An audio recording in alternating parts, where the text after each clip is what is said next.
Welcome to the Battlefield Show. I'm your host, Sage Goodwin, and as always, I'm joined by Sammy Boy. How you doing, man? I'm doing well, man. How are you?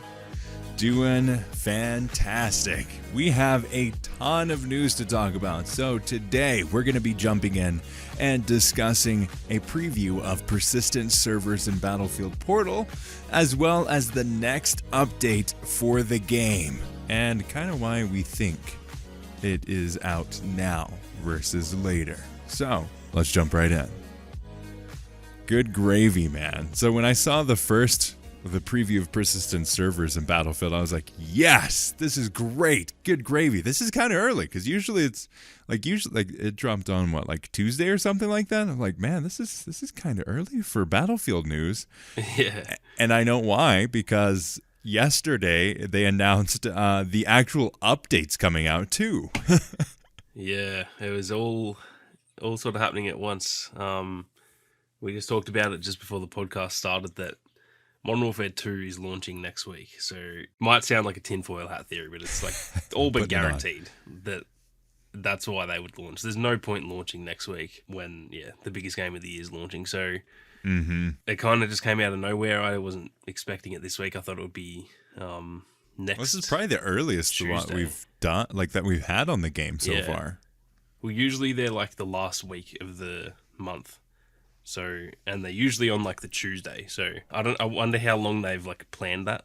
Whether it's because the other thing that's odd is that we're still in this event. So that was kind of the other thing. Yeah. Because the event was meant to end on the Tuesday. And then I thought, okay, the event ends on Tuesday. The update will drop on Tuesday. And we're into update 2.2. The way they've done it, we're like still in this event, but there's the new map. And it's just all kind of like clearly not planned to be that way as of now. I'm sure the more that you've told weeks. me, the more I subscribe to this theory. Yeah, because like it's very clear that they had that 2-week sort of block planned out for this event, and then it would probably end literally just the day that the update drops. The fact they're overlapping, because usually when there's a new like a map rework, obviously they have the 24/7 playlist. They do have that, but the tactical conquest is still the top thing. It may, to some it might be like, oh, they wouldn't do that, but like I'm almost certain that that's the way they've done it. And it's logical, because why would you bother doing it next week? Because Modern Warfare 2's not only Call of Duty is always the biggest, but like this Call of Duty is like probably the most hyped I've seen in I don't know how long, like years and years. So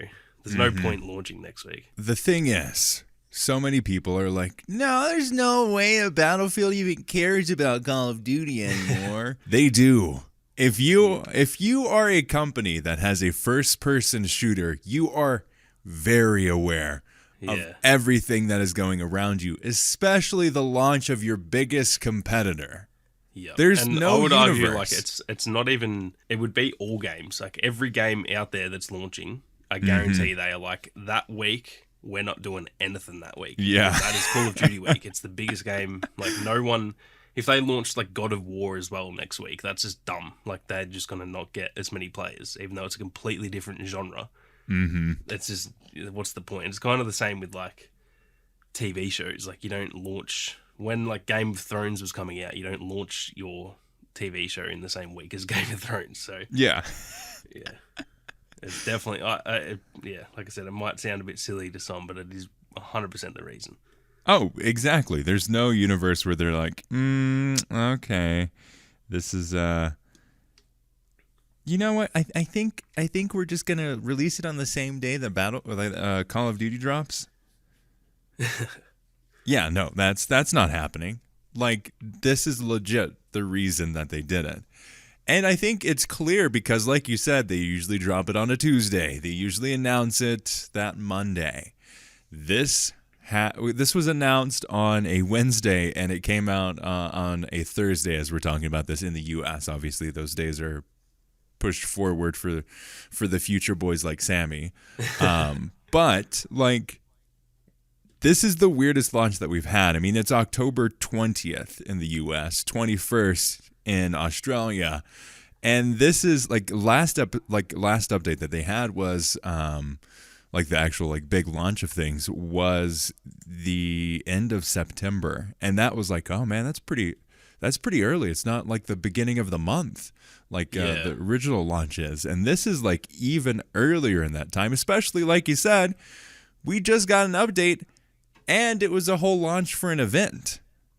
Yeah, and the event's still going on.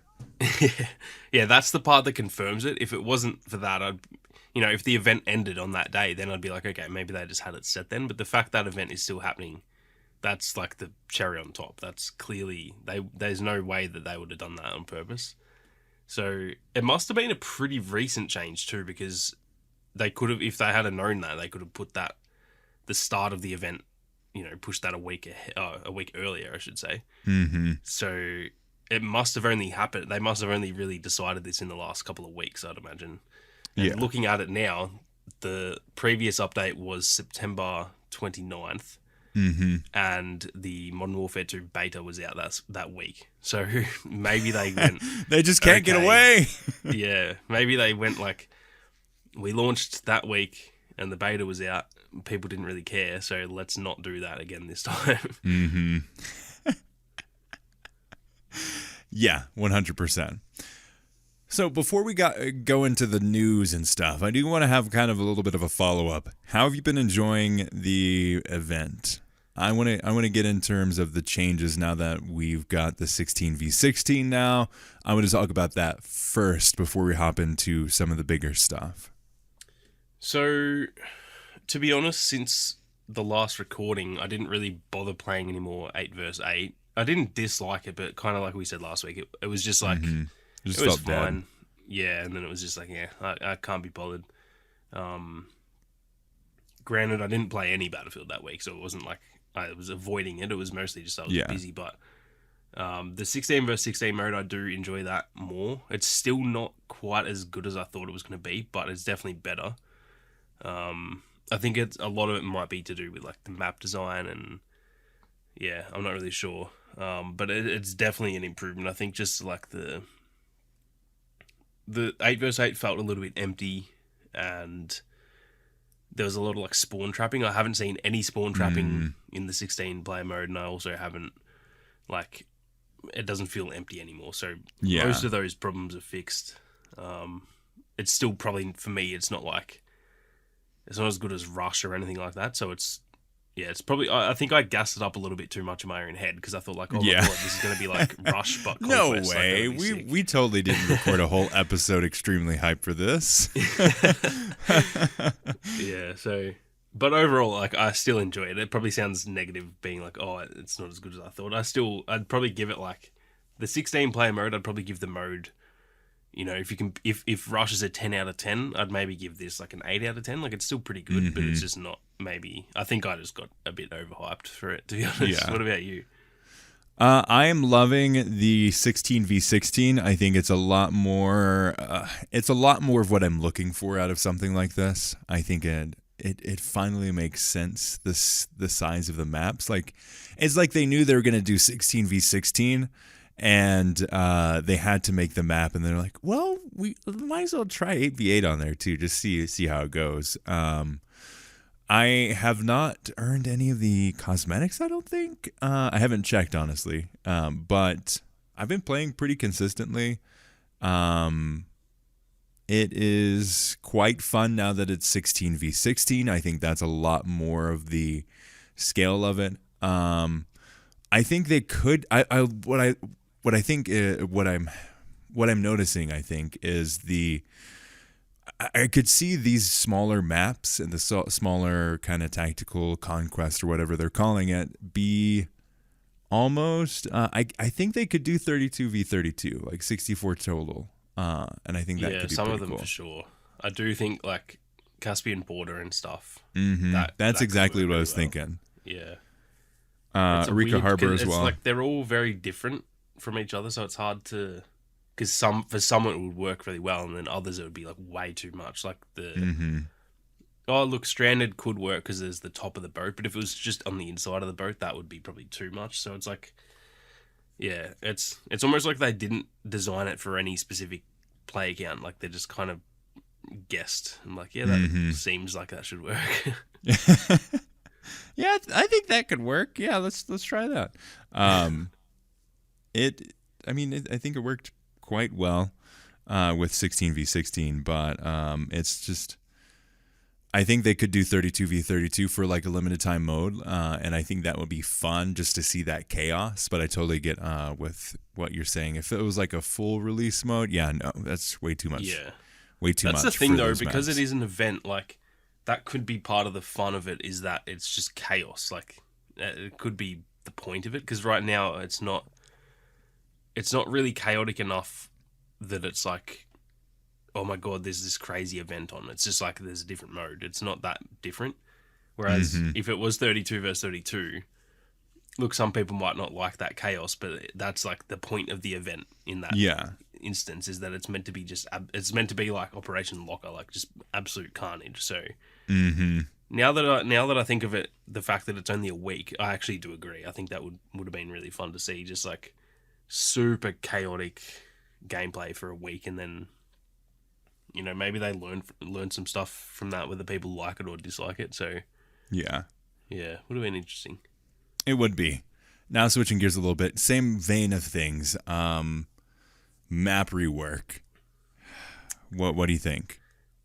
I love it. I absolutely love it. Yeah.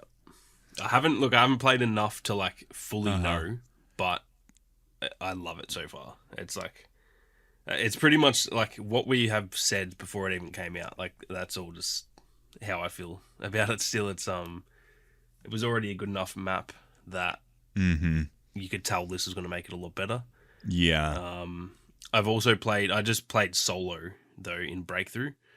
Like I played Conquest, but Breakthrough I played solo, and that the layout for that is actually really fun. So I think it works really well for both modes. And yeah, I have like nothing negative to say about it at this point. It's actually a genuinely good map now, I think. Yeah.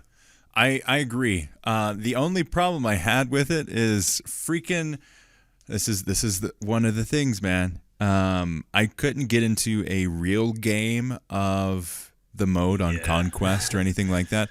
I kept on freaking getting renewal. Like, what the crap? Who wants to play on renewal? I don't care that they did update it. It is better than it was, but I still don't like it. Yeah, No. they should have done like a 24/7 Orbital for like even just a week. Just let us just play that, and then go back to the, you know, Stranded renewal and this, do like the season 2 maps. That's fine. But yeah, I agree, because I got lucky. Like, I played it last night, and luckily I got it first try, and then I've probably played like 4 hours since the update, and I've played it once. Like, so I kind of agree with that. It's I played. It almost feels like whenever the half. maps drop, it's like you cannot find them. It's almost like they have set it to like a 1% chance. I swear every time. So They're like, hey guys, we updated the map. You'll never play it though. Like, I played 2.5 hours. I played it on my lunch, and then I played it before I hopped on the podcast. And during that entire time, I only got it naturally with one match, but it never actually went through. It was stuck on the people loading screen, it died. So I had to go to Portal, and I played against AI to play it, which it doesn't quite get the same level. yeah, you can tell like how it looks, but I don't know if you can tell how it feels like playing it naturally. Because that was the same worry for me. Every time this happens, like I'm the same. I'm like, oh no, like, you know, I like to get my update reviews out quickly, and I'm just thinking, how many hours am I going to have to play to actually play the map? Like, you should just be able to play it instantly. So they seem to do it. They understand that, like, they've got the 24/7 playlist that is just the 3 maps, but it's like, that is 3 maps still. There's still a chance you play for an hour and don't ever play it. So I've got to agree with that. If only, man. Like, I wish that they had I don't know why they stopped doing. Obviously, I love the whole rotation with they have the new maps and you can just play those new maps. Yeah. But I would like on the first or second, like 2 days, 3 days max, have just play the new reworked map. Don't be trying all cute and fancy, be like, oh, you can play all the new maps and the reworks in the season with this. Like, no, please. Please let me play. Even if I wasn't a content creator and I didn't talk about it on the podcast or anything like that, I would still want to play the new thing so I can get an understanding and be able to play it better when it does come up in rotation. Yeah. I think it's just like the logical thing is just when there's something brand new. For example, like with weapons, they are available on any map, so you don't have to worry about that. You can play the first game, doesn't matter what map it is, you can use the new guns. But with the maps, it's like you can only play one map at a time, so you've got to guarantee that people can play that. It's a very, which is weird. Like they've got it right in the past. When exposure dropped for season 1, I was really hoping that was the case, and they pretty much had exposure 24/7 for like 3 months, and that was like awesome. I loved it. It was great. Yeah, and like for example, when I think it was when Kaleidoscope dropped the rework of that, then they had just that for a week, I think. So it was just Kaleidoscope 24/7. Mm-hmm. And then they go back to both of them. Like, that's how it should be. So the first week, they should always just change it to, just be just the brand new content. And then I think after a week, like, everyone has had their chance. And if you can't, maybe you get a bit unlucky and you're away for the week or whatever, but that's, they can't really account for every person. So yeah, exactly. Just set it for a week, and then next, I think it's Tuesdays or Wednesdays that they update like the playlists and all that kind of thing, the battle pass, weekly missions. On that day, then change it back to like how it is now. I think that's the way. Yep. I 100% agree with that. I enjoy it. Getting back to the actual play style and the flow of the map itself and the changes and how that works. Really, really enjoyed it. I really liked how, at least, take this with a grain of salt because I played with AI, so that I didn't get a full kind of understanding of how actual progression works. Because, like, I don't know what they did on the back end, but, like, they programmed AI to just love vehicles so much. Yeah. Like, I've never encountered more vehicles in a game than I have in that Portal versus AI mode. Good gravy. But I really liked how you now use the entire map versus like there's this one section that just like is no man's land. I feel there's a lot more of that back and forth that makes you feel like you're actually working towards something. And I feel like I still think it's too spread out, and I still think that the map reworks aren't quite as impactful as they should be because they don't actually go through and have like a deeper rework into it. It's a lot more of like, okay, let's sprinkle some storage containers over there. There's a little explosion that happened there. Sandbags over here. There isn't more of, I would like to see more of like, oh, hey, we're going to move this with a big building, the launch area, closer. Yeah. It's basically almost the like same. It's a bit of like landscaping rather than like knocking the house down and starting sort of thing. Which, like, that's obviously you can't just start the map from scratch. But, like, I do agree they could do a lot more, like genuine areas could be started almost from scratch. And it doesn't need to be fully from scratch because you've got the template of, like, what was there and the, the terrain and stuff. But, I do agree. A lot of it is just, it's almost like visual things rather than, in most cases, it's not actually, like, changing the flow of the map. I do think the flow of this map is slightly changes because there's so much more cover on that like concrete area that you can actually go there now. Like it's not just like a dead zone because if you run through that in the past, like you just died straight away. So that's such a good point because I 100% agree with that. Like I had to because I was editing a podcast while I was playing one of the matches on Orbital. And there's one section I had to edit because this was like a super low maintenance kind of podcast to edit. So I've got it on one screen, I've got Battlefield on the other, and I had to pause real quick so I could edit a little section. And then I go back and I'm still alive and I'm right smack dab in the middle of that runway. And like that never happened before. Yeah. Yeah, like even if you didn't pause, you would have died in the past. Anyway, yeah, exactly. So. If I'm just running there, I'm dead. Yeah.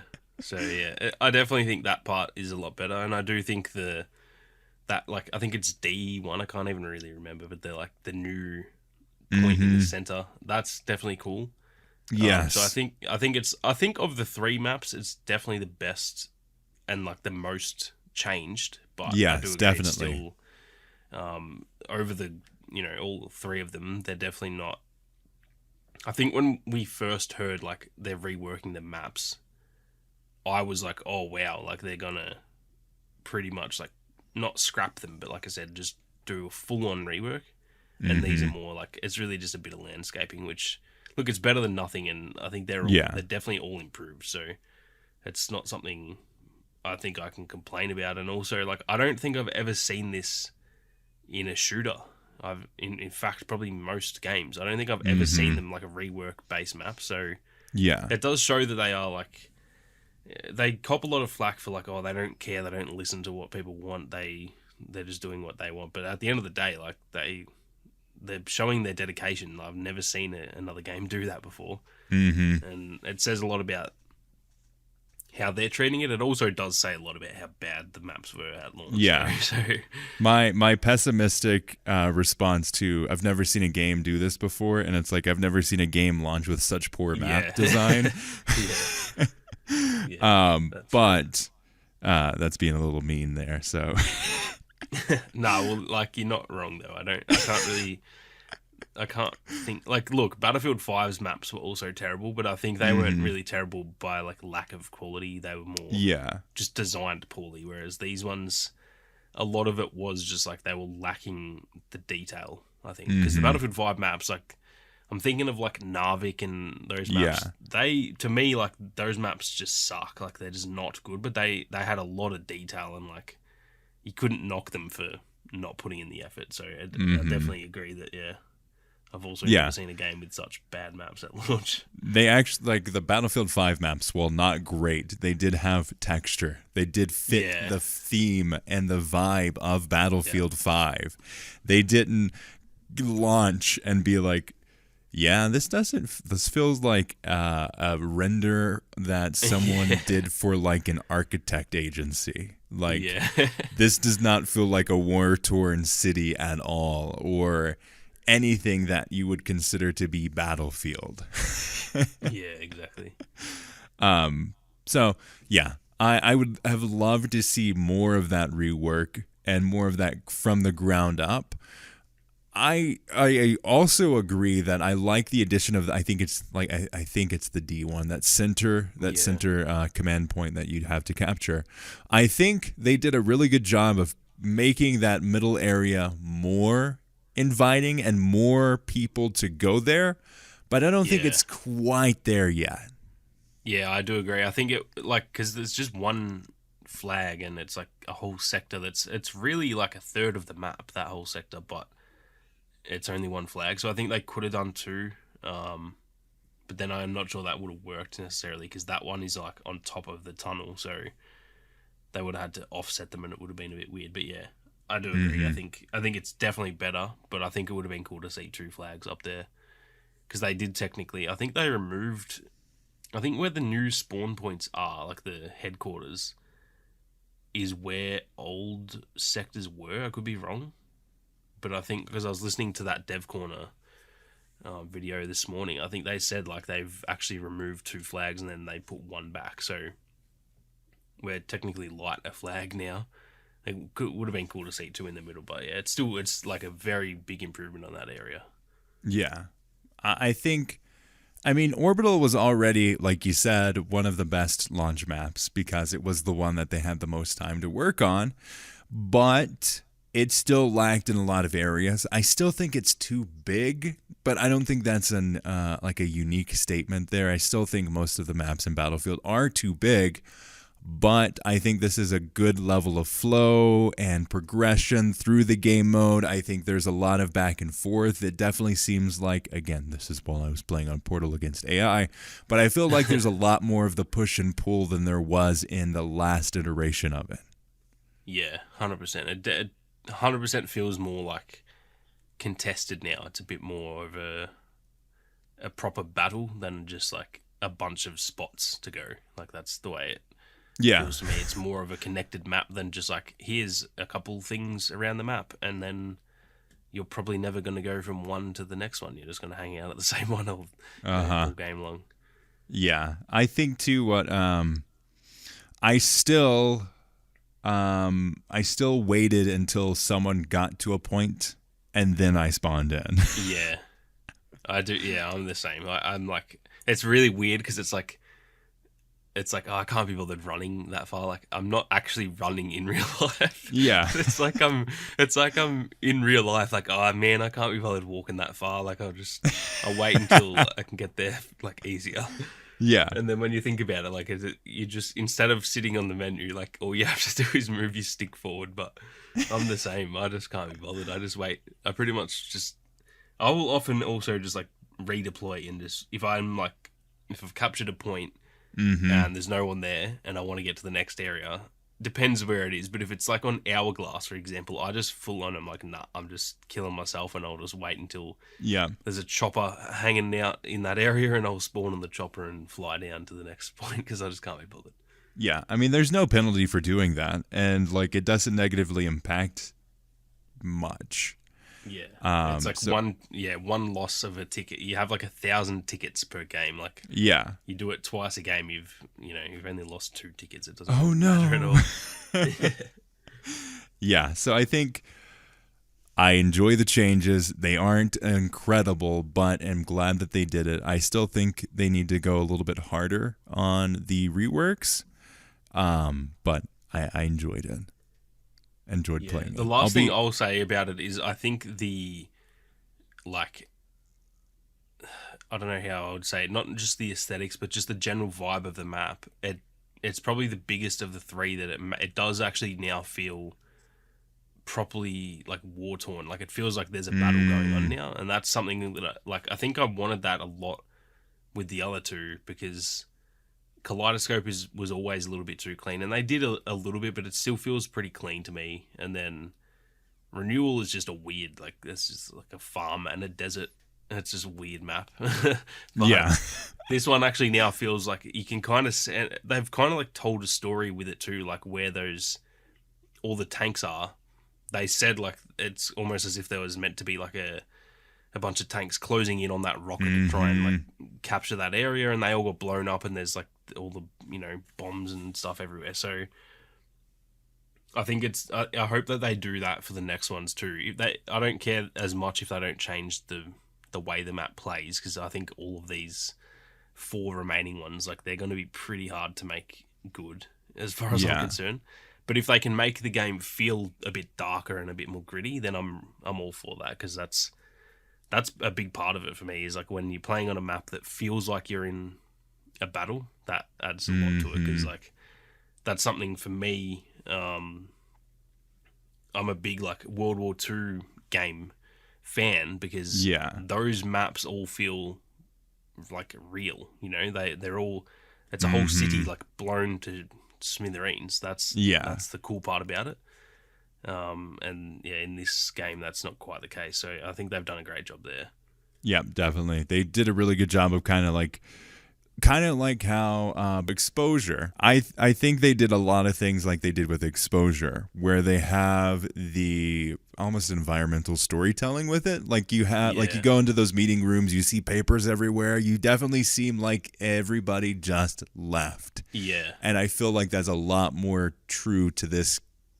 To this version of Orbital than the previous version, which I think the previous version had a lot of storytelling with it, because you had the rocket launch, you had a lot going for it. But I think they added a little bit more, that it seems like they were taking a stand and trying to get the rocket to launch, and then like that's how the attack started. Yeah, it almost now feels like the story behind it is like there's already been a battle, and you're kind of like the second wave of that battle, because all those tanks have already been blown up. And maybe like if they could try and show that like maybe the tornado came through before this match started, and it kind of everyone had to like leave the battle, and now you're coming back in, like that would be cool. A cool way to sort of show it that there was an initial skirmish here, and then like now we're restarting that fight, because that's how it feels to me. It feels like one team is like hunkered in there. There's all like the cover, there's all the sandbags and everything, it does Mm-hmm. seem like they've defended the rocket, and then this is like the second wave of the attack or something. Yeah. I think they did a good job of it incorporating at least a story along those lines to it. So I think that's good. Yeah. Now, I immediately thought of you when I saw this. The persistent servers. Yeah, I thought of you too straight away. We've Persistent been calling for servers. this for so long, man. We have. I think they did a really good job of kind of laying it out. Yeah. They even go into what the heck is a persistent server, because until Battlefield, I did not know that. And this is their description for it. Presently, if you host a server within Battlefield Portal, it only remains visible within the server browser for as long as players are active within it. Once the server is empty, it shuts down and will no longer be visible within the server browser. A persistent server means your server remains visible within the server browser even without active players. This will enable communities to stay together across their favorite servers without needing to wait for the server owner to come online and activate it. Good. Yep. That is the immediate response. Well done. This is what we needed. Good job, I'm very guys. happy about this. So how do we do this? Well, you do have to be a Battle Pass owner. That is one of the key things to get it to work. And you have to own the premium Battle Pass, and it is only one persistent server per account, which I do think is disappointing, because if you wanted to kind of, there's a lot of people in Battlefield 4 that still have like multiple servers and still run them almost like businesses, like they have a whole network of different game modes. So that part is disappointing. Yeah. That's my like thoughts on this, is that it's a really good change, and I really have nothing negative to say. The only negatives are like, I wish they had gone that little bit further, but yeah, really good changes nonetheless. Yeah, so that's good. What do you think about the whole premium battle pass side of things? Because I've seen a lot of back and forth, a lot of people talking about it. I'll put it that way. There's been a lot of opinions being put out there. Yeah, I've seen it quite a bit as well. Initial thoughts, I was like, oh, okay, like that's a bit odd, but I actually really like the idea behind it now, because it's cheaper.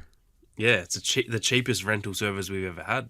I think it's a great idea, because it also doesn't need, like, they don't need to implement a new payment system or something if it was rental servers. Like, it's now just, you want to rent a server, just pay the, I don't know what it is, $10 for the Battle Pass, and there you go. You've got your rental server and the Battle Pass. So yeah, I think it's great. Obviously, it would have been great to just have it free for everyone, but I understand they're got to pay for it somehow. Like, they've got to host all these servers. And I also, like, I'm not opposed. Like, I actually like the idea of rental servers. I don't know why, but I like the fact that not just every single person can spin up a server, because then you just get a heap of servers that they're all dead. yeah. That's why I've wanted rental servers, because if people are willing to pay money for their own server, then essentially all of those servers, they're going to have their own communities and they're going to be full. So, like, you're not going to have many empty servers. That's why I love, like, Battlefield 4's rental server system just works so well, because they're all pretty much full, because the people hosting them know that people are going to show up. They've got their own, it could be like, for example, like, I could start my own one. Yeah. And I know in my community I've got enough people that would join it. So yeah, I think it's a good, I'm happy with it. I've seen a lot of people going like, oh, it's typical EA scummy, like, asking for money, but, like, it is literally the cheapest rental servers. I think the other ones used to cost like hundreds of dollars. This is $10 for pretty much unlimited, because you earn enough Battlefield coins in each Battle Pass to get the next one for free. So, like, buy one Battle Pass, you pretty much get them all for free. Yeah. So yeah, I see where people come, because like I said, when I first heard it, I was like, oh, okay, that's a bit, like, it's a bit weird of a way to do it, but the people complaining about it, I don't really get it, to be honest. Yeah, I think it makes sense. I think they're I think they did it in a good way. I think a lot of people don't realize that it's been such a long time that or since they've been like to Battlefield 4 or even gone back to that experience or even have I mean, let's be honest here. The majority of people did not pay for a server to have something like that in Battlefield 4. And they didn't have the experience with it. And now that there's been a lot of talk like, oh, we need persistent servers, we need it, blah blah blah. This is, I think, going to be something that the hardcore fans are going to really appreciate. But Yeah. I think like maybe 80% of people won't ever use this. Yeah, I agree. Like, Unless they have it and they just want to try it out. But I think the weird thing is it's in Portal. yeah, that's the thing that I think. I'm very curious to see how this goes, because I do think this will be another of those situations, pretty much just like Portal in general, where on paper it's the coolest thing ever, and then in action it's like, oh, it didn't actually work as well as we thought it would. Mm-hmm. So I think, like, when I heard this news, I was like, oh my god, think of all the people that are going to build these awesome communities. Yeah. I don't think it's going to be that many people doing this. I think, it'll mostly be, maybe some of the bigger creators will have theirs, and then like there'll be already established communities and stuff. But yeah, I'm very curious to see how it goes in terms of. I don't think this is going to take it to like Battlefield 4 levels where there's just always like servers. Mm-hmm. But I do think for the like, once the game's done, once support is done, this is massive, because this now pretty much guarantees that like you'll always be able to find.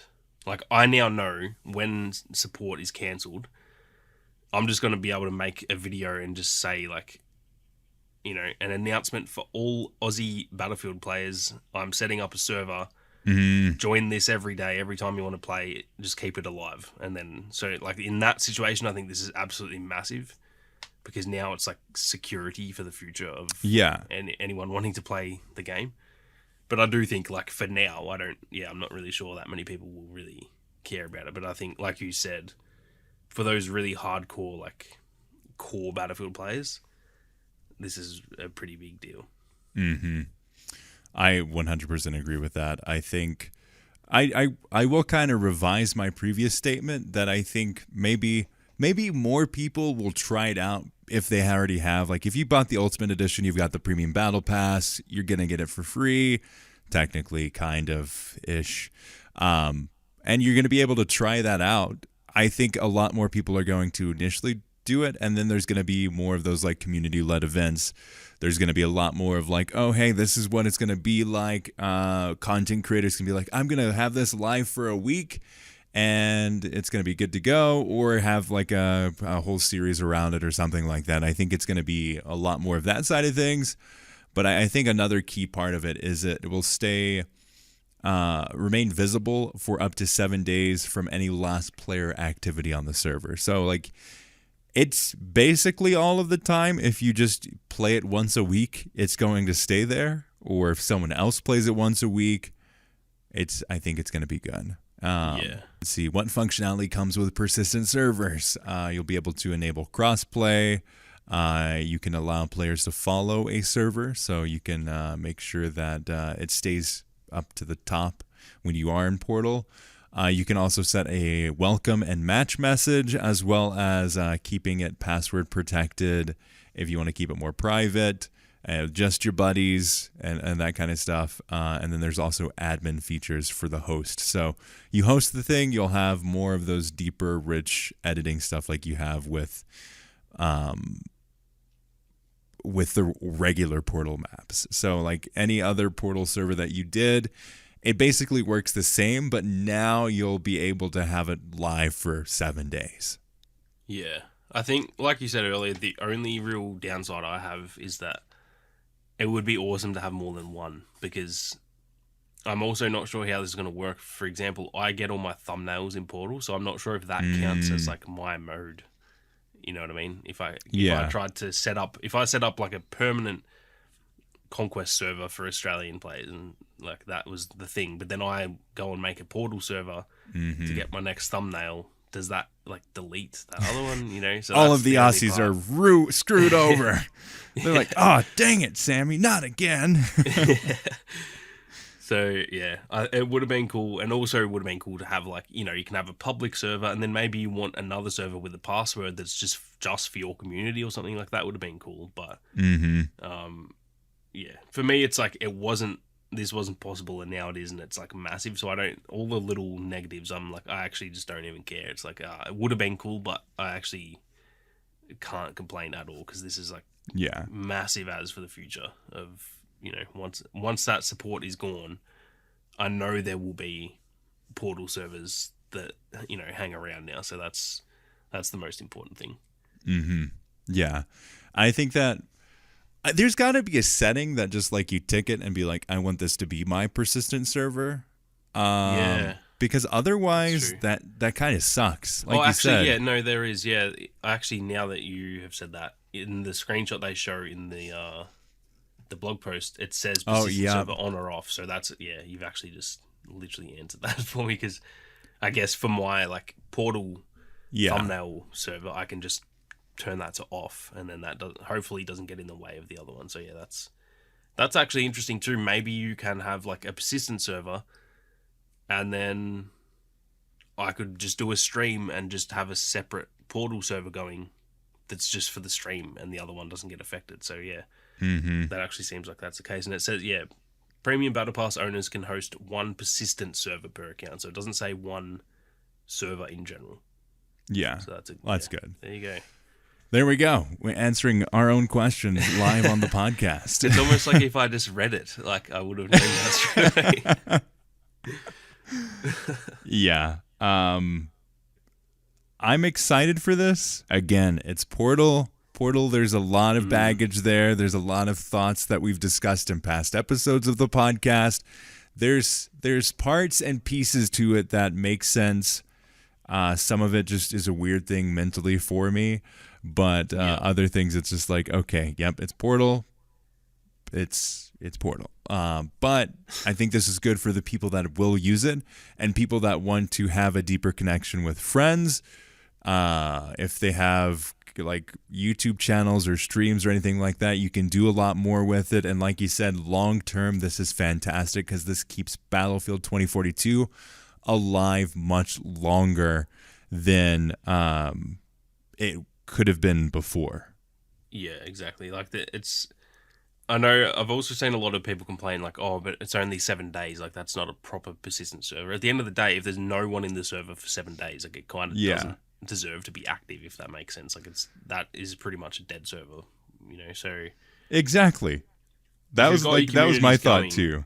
Yeah, I've seen so much about that. It's like, oh, like me and my friends, what if we can't do it after a week? It's like, well, if no one's played it in a week, because it doesn't just have to be you and your friends, like other people will be in it too. Yeah. If it hasn't been played in a week, then one, it's not that active, and two, it's not like it's gone forever. You can just start it up again. Like, you know, it's not. I think people are sort of thinking that if that 7 day timer counts down and it's, you know, it ends, well, it's gone for good. Like, on that 8th day, you can just start it again. Like, it's not the end of the world. So I think it's a very big change that I honestly didn't see it coming either. That's the other thing. I had no idea this was coming. Like, so surprising. It just came out of nowhere.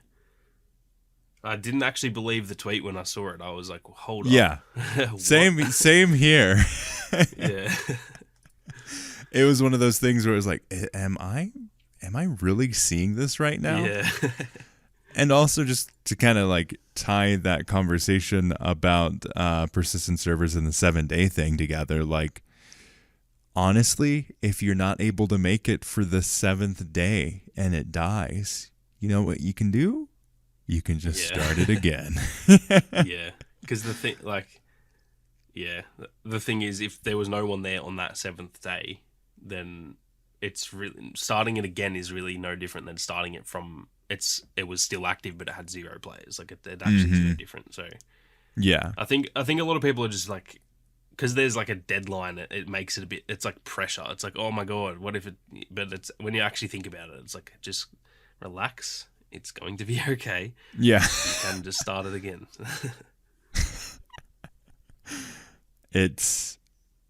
I think we're all just so used to things not being good that our first reaction is, oh my gosh, it's bad. Yeah. I think this is a good update. I think this is good news. The map change was good. I think they did some good fixes. I enjoyed I'm glad that they're continuing to add weapons, persistent servers. There's a lot of good stuff that you now have access to in this update, which is good.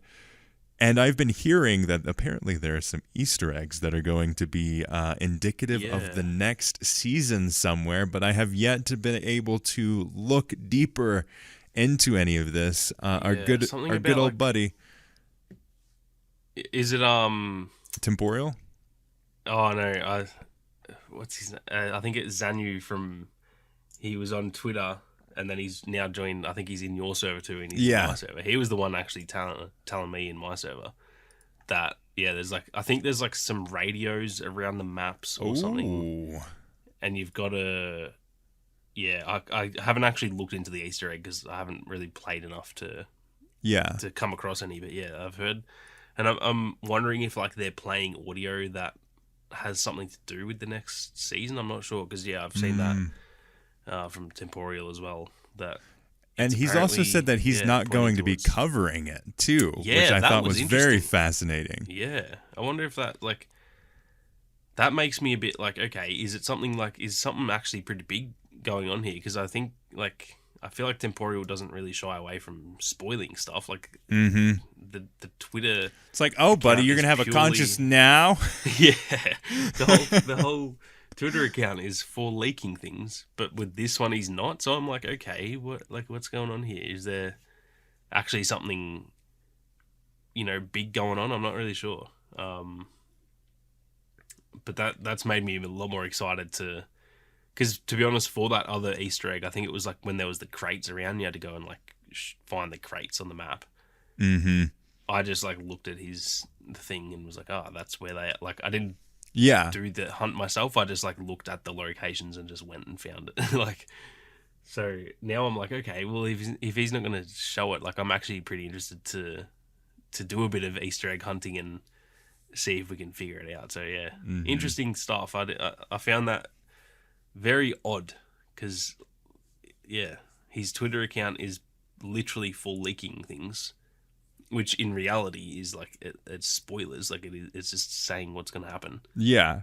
But for this one, it's like, no, I'm not going to do this one. So it's like, something's afoot. There's something going on here. Yeah. So I'm very interested. And then there's a bunch of devs too that responded to that as well. Yeah, I saw Freeman reply to it. Yeah. Freeman replied to it. Who's the guy that does a lot of the Battlefield communication streams now? What is his name? Stratford, I think. Yeah, Stratford. I think I saw something along those lines of like, keep an eye out, wink, wink. There's something happening. It'll tell you more about the next season. Wink, wink. It's like, what's going on? Yeah, very much looking forward to it, though. Especially the fact that it was like an announcement tweet. Like, it wasn't just like, by the way, I'm not gonna. It was like, the tweet literally says, short statement regarding Season 3. You'll be able to discover a lot of info on the next season just by playing the game, similar to the crates and cards teasing Season 2. I've decided not to spoil these things and wait for the community to finish the journey. So it's like, it wasn't just like in passing. Battlefield shill! Yeah, I wonder how much he's been paid off for that. How much is EA paying you, buddy? But yeah, it's a very odd situation. So it's definitely got me intrigued, and I think I will I'm gonna pay close attention to it and like try and I want to try and find some of them. And it is good fun when the whole community is like hunting for stuff together. So Mm-hmm. It'd be fun to see what happens. It's like with Battlefront 2 when they would like put little Easter eggs in. Even like it doesn't. This is even cooler, I'd say, in terms of like a gameplay perspective, because I don't know if I may be remembering this wrong, but I don't think they ever teased like future updates really with stuff in the game. Except, for the droidicas. The crashed speeder, I should say. That still makes me laugh. What the hell was that? There's a clear droidica in an image. Yeah. Nah, bro, that's a speeder. Trust me. It's totally a speeder. And then later on it came to be known as like, yeah, we missed that entirely. Someone else put that in there, and it was a model. Like, why even try to say, like, we know? Like, you can't fool us with this crash speeder crap. Naive. Oh yeah, that's totally not a droidica. It'd be different if it was like really hard to tell and it just kind of looked a bit like a droidica, but it was like very, very obviously a droidica. Yeah, like there was no denying it.